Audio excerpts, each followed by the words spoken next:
Você já se sentiu como um malabarista tentando equilibrar 50 pratos ao mesmo tempo? Ou então, como se estivesse correndo, correndo, mas no final das contas parece que não saiu do lugar? Bem-vindo ao clube. O clube daqueles que sofrem com a falta de foco. E eu sei, foco, essa palavrinha mágica que a gente ouve o tempo todo, esse santo graal da produtividade que parece algo inatingível. Olá, meu nome é Marcos e esse é o canal da Aliança do Saber. Aqui a gente mergulha fundo em temas que realmente importam para uma vida com mais significado. E sim, hoje o mergulho é no movediço e desafiador, de passagem, né? Oceano da atenção. Vivemos em um mundo que, sejamos honestos, parece projetado para nos distrair.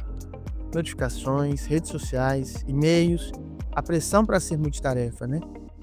E no meio desse caos, a nossa capacidade de focar, de direcionar nossa atenção para o que realmente importa, se perde.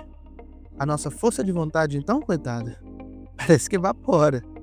E o pior, isso tudo afeta tudo. Trabalho, estudos, relacionamento e até mesmo a nossa conexão com Deus. Antes que você jogue a toalha e aceite a distração como seu novo normal, eu tenho uma boa notícia. Nesse vídeo, vamos desvendar os mistérios da fadiga de decisão. Entender como a nossa força de vontade funciona e se esgota, tá, pessoal? E o mais importante, como desenvolver um foco inabalável. Tudo isso com a ajuda de estudos científicos atuais e, claro, da sabedoria atemporal da Bíblia. Então, se você está pronto para assumir o controle da sua mente, para tomar decisões mais sábias e viver com mais propósito, vem comigo, porque o foco é mais do que uma habilidade, é uma forma de honrar o potencial que Deus te deu. Imagine a sua força de vontade como os músculos de um atleta. Você pode até ser um maratonista, né? Mas depois de horas correndo, até mesmo mais treinado, sente cansaço, certo? A mesma coisa acontece com a nossa mente. Cada decisão que a gente toma, por menor que seja, drena um pouco da nossa energia mental. Esse desgaste, meus caros, tem um nome científico já, tá, gente? Chama fadiga de decisão. E acredite, ela é uma grande vilã por trás daquela sensação de exaustão mental que muitos de nós sentimos no final do dia. Para não falar todo mundo, tá, gente? E não, isso não é papo de autoajuda. A ciência comprova. Um estudo mostrou que juízes tendiam a negar mais pedidos de liberdade condicional no período da tarde. E não é porque eles ficavam mais mal-humorados com o passar do dia ou qualquer coisa nessa linha.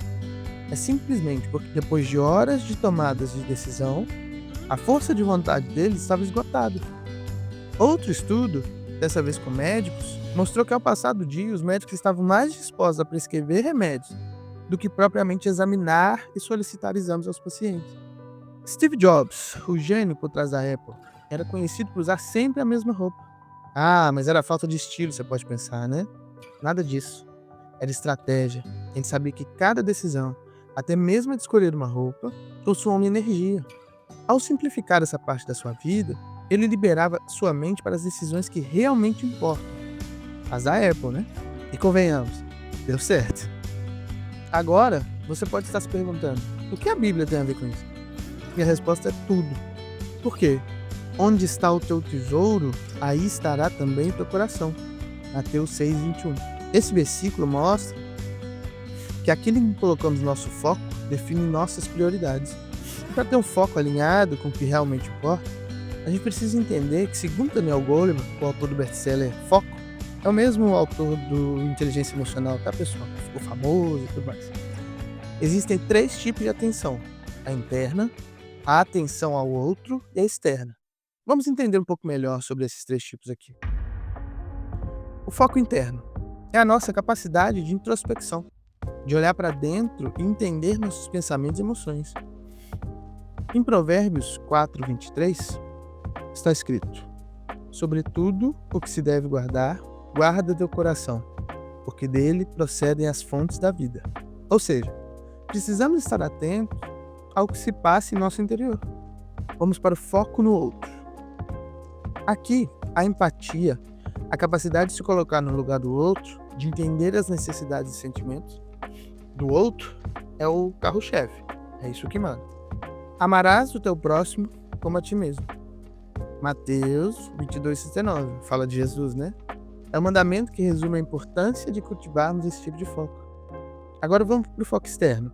é a nossa capacidade de analisar o mundo ao nosso redor, de planejar e de nos adaptar às mudanças.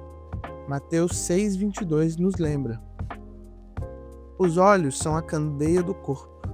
Se os seus olhos forem bons, todo o seu corpo será cheio de luz.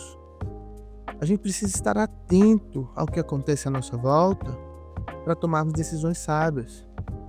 Atenção aqui, né? Ao contexto, ao redor. E quando a fadiga da decisão bate, meus amigos, o negócio fica feio de verdade, né? Sabe quando você se pega procrastinando até para escolher o sabor do sorvete? Ou quando qualquer coisinha te irrita? Ou quando você simplesmente desiste de tomar uma decisão e empurra tudo com a barriga? Pois é, esses são sinais clássicos de que a força de vontade foi para o espaço. Mas calma, não precisa ficar desesperado. A gente vai agora ao que interessa, que é como blindar sua mente contra essa tal fadiga de decisão e desenvolver o foco digno de um monge budista ou de um apóstolo de Cristo para manter a coerência, né? Vamos agora para um passo a passo prático, como você já está acostumado aqui, né? Então, a nossa intenção é sempre te ajudar de forma efetiva. Vamos para um passo a passo prático. Priorize suas decisões. A regra número 1, que talvez possa te ajudar aí no desenvolvimento desse foco, né, dessa tomada de decisão, é: coloque as decisões mais importantes no início do seu dia, quando sua mente está descansada e sua força de vontade está tinindo. Aí você fala assim, ó: mas eu não sou uma pessoa matutina. Você pode falar, né? Tudo bem.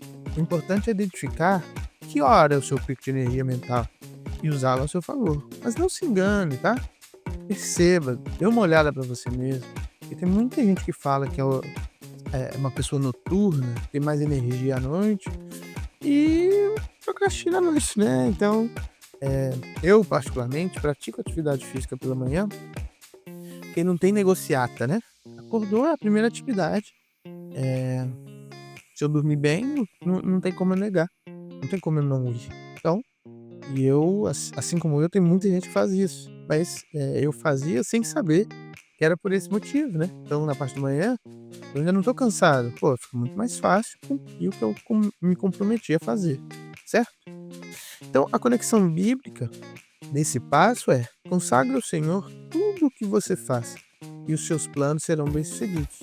Provérbios 16:3. Então, planejar o dia, principalmente definir o que é a prioridade, alinhado com os propósitos de Deus, é a chave para o sucesso. Isso que eu tô falando, né? E na maioria dos vídeos aí, não tem jeito de você de você ser uma pessoa organizada, que tá seguindo o propósito que Deus colocou na sua vida, ou que você mesmo decidiu, e essas coisas não darem certo, né? Elas podem não ir pro caminho que você esperava, mas que vai acontecer, isso aí eu não tenho dúvida. Vamos pro passo 2. Simplifique a sua rotina. Elimine o desnecessário. Lembra do Steve Jobs e do seu guarda-roupa minimalista? A ideia aqui é a mesma coisa. Quanto menos decisões triviais você tiver que tomar ao longo do dia, mais energia terá para o que realmente importa. Isso vale para tudo, desde a roupa que você vai usar até o trajeto que você faz para o trabalho. Então, uma das coisas que eu decidi é, pelo menos 3 vezes da semana, eu vou para o meu escritório de transporte, ao invés de carro, por exemplo. O que eu faço com isso? O que eu ganho com isso, né? Eu ganho que eu não preciso me estressar. Então eu vou ir de Uber, vou de 99, vou de InDrive, porque ali é um tempo que eu tenho para fazer qualquer outra coisa que eu quiser. Inclusive, como eu sou um leitor voraz, isso é um ponto muito importante para mim, né? Ali eu leio 5 páginas. Por exemplo, se eu me programar para ler 5 páginas por dia de um livro, que é o que a maioria das pessoas começam, imagina que nesse trajeto, se você vai de um transporte que não é você o motorista, por exemplo, né? Então você vai de moto, enfim. Se você separa um dia para ir de transporte público, talvez seja mais barato, talvez não, mas ali é garantido que você vai conseguir fazer isso que você se comprometeu a fazer, né? Que você se propôs. Então, simplificar a sua rotina, tem coisa que a gente colocou na rotina da gente que a gente nem entende o tanto que tá roubando a atenção da gente, o tempo da gente, né? Então, se você preparar sua roupa no dia anterior, talvez você já ganhasse muita energia de manhã só pelo fato de não ter que escolher qual a roupa que você vai sair. Vamos para a conexão bíblica desse segundo passo, né? Há um tempo certo para tudo debaixo dos céus. Eclesiastes 3:1. Esse versículo tão conhecido fala da importância do equilíbrio e também nos ensina a organizar nosso tempo. E ao estabelecer uma rotina, fica muito mais fácil manter o foco no que é essencial. Passo 3. Recarregue as energias. Cuide do templo do espírito. Não adianta querer ter uma mente afiada se você não cuida do seu corpo e do seu espírito. Então, sono de qualidade, alimentação saudável, exercício físico e sim, momentos de pausa e oração. Tudo isso é fundamental para manter a sua força de vontade em alta. Acaso não sabem que o corpo de vocês é santuário do Espírito Santo, que habita em vocês, que lhes foi dado por Deus, e que vocês não são de vocês mesmos? A primeira carta de Paulo aos Coríntios 6,19. Esse versículo é um tapa com luva de pelica. Ele nos lembra que o nosso corpo é um templo sagrado e que precisamos cuidar dele com carinho. E em Mateus 11, 28 ao 30, Jesus diz: Vinde a mim, todos os que estáis cansados e oprimidos, e eu vos aliviarei. Encontrar descanso em Jesus, entregar a Ele nossas ansiedades, é o melhor remédio para uma mente cansada. Próximo passo: pratique o autoconhecimento. Examine-se, conheça a si mesmo. Entenda seus limites, seus pontos fortes e fracos, e principalmente os seus gatilhos para distração. Quanto mais você conhece, mais fácil fica identificar quando a fadiga de decisão está chegando e tomar medidas para combatê-la. A conexão bíblica. Sonda-me, ó Deus, e conhece meu coração. Prova-me e conhece as minhas inquietações. Vê se em minha conduta algo te ofende e dirige-me pelo caminho eterno. Salmos 139, 23 e 24. Esse versículo é um convite à autoavaliação constante, com a ajuda de Deus, é claro. E tem mais. Se alguém cuida de ser alguma coisa, não sendo nada, engana-se a si mesmo. Mas prove cada um o seu labor. Então terá a glória só em si mesmo e não no outro. Gálatas 6, 3 e 4. Ou seja, nada de se enganar. Olhe para dentro e busque a verdade sobre si mesmo. Agora eu quero saber de você.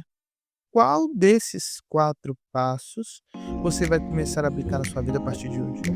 Compartilhe a sua experiência e suas dúvidas aqui embaixo nos comentários. Vamos juntos construir uma comunidade de pessoas focadas e determinadas a viver o melhor que Deus tem para nós. E se esse vídeo fez sentido para você, se te ajudou de alguma forma, não se esqueça de deixar seu like. Aquele joinha abençoado que nos ajuda a espalhar uma mensagem para mais pessoas. Assim como o atleta precisa treinar seu corpo para alcançar a excelência, nós precisamos treinar a nossa mente para desenvolver o foco e a força de vontade. E ao alinharmos nossas decisões com os princípios da Bíblia, buscando a sabedoria e a força que vem de Deus, a gente se torna capaz de superar os desafios e viver uma vida com muito mais propósito e realizações. Lembre-se, posso tudo naquele que me fortalece. Filipenses 4,13. O foco é a chave que destranca o seu potencial. Use-o com sabedoria, direcionando para o que realmente importa, para aquilo que está alinhado com os valores do reino de Deus, e você verá sua vida se transformando. O meu nome é Marcos, esse é o canal da Aliança do Saber, e eu acredito que do fundo do meu coração, com a mentalidade certa e a direção de Deus, todos nós podemos desenvolver um foco inabalável e viver uma vida com muito mais propósito e realização. Fique com Deus, até a próxima e muito obrigado.